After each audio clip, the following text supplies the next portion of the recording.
күн мен айдың шығыстан көтеріліп батыста батқан сияқты көрінетінін әуесқой астроном да айтып береді. Сонда күн тұтылуының жолы неліктен батыстан шығысқа қарай жүреді? Жауап айдың жерді айналуымен байланысты. Егер ғарышта жердің солтүстік полюсі үстінде тұрсақ, айдың жерді сағат тіліне қарсы айналатынын байқаймыз. Жер өз білігінен дәл осы бағытта үйіріледі, және жердің күнді айналатын бағыты да осы.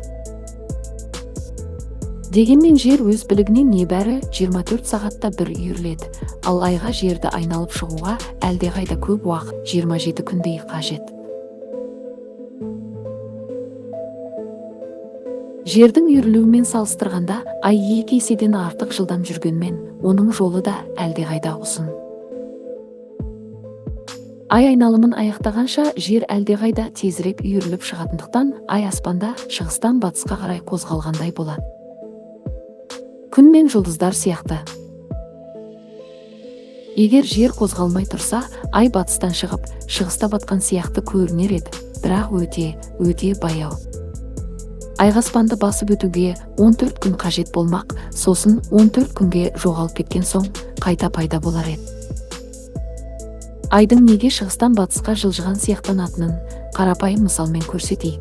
Егер пойыз терезесінен пойызбен бір бағытта бара жатқан жүргіншілерге қарасақ, олар бізбен салыстырғанда артқа қозғалғандай көрінеді. Бірақ шындығында олар бізбен бір бағытта жүріп келе жатыр. Күн тұтылуын, күн, ай, жер үшеуінің сап түзеуі нәтижесінде ай көлеңкесінің жерге түсуі туғызады. Тұтылу туғызу үшін ай керекті нүктеде дәл орналасуы қажет. Бірақ ай тез қозғалады.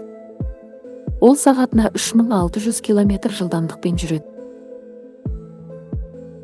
Жердің ені 12000 км-дей. Ай бұл қашықтықты шамамен 3 сағатта басып өтеді.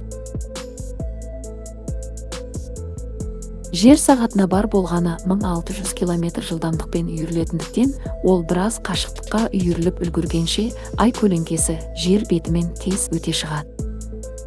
Басқаша айтқанда, айдың өзі аспанның кішкене ғана бөлігін кесіп өткенде, оның көлеңкесі батыстан шығысқа қарай ай қозғалысының әрқашанғы шын бағытымен бүкіл жер бетімен жүріп шығады.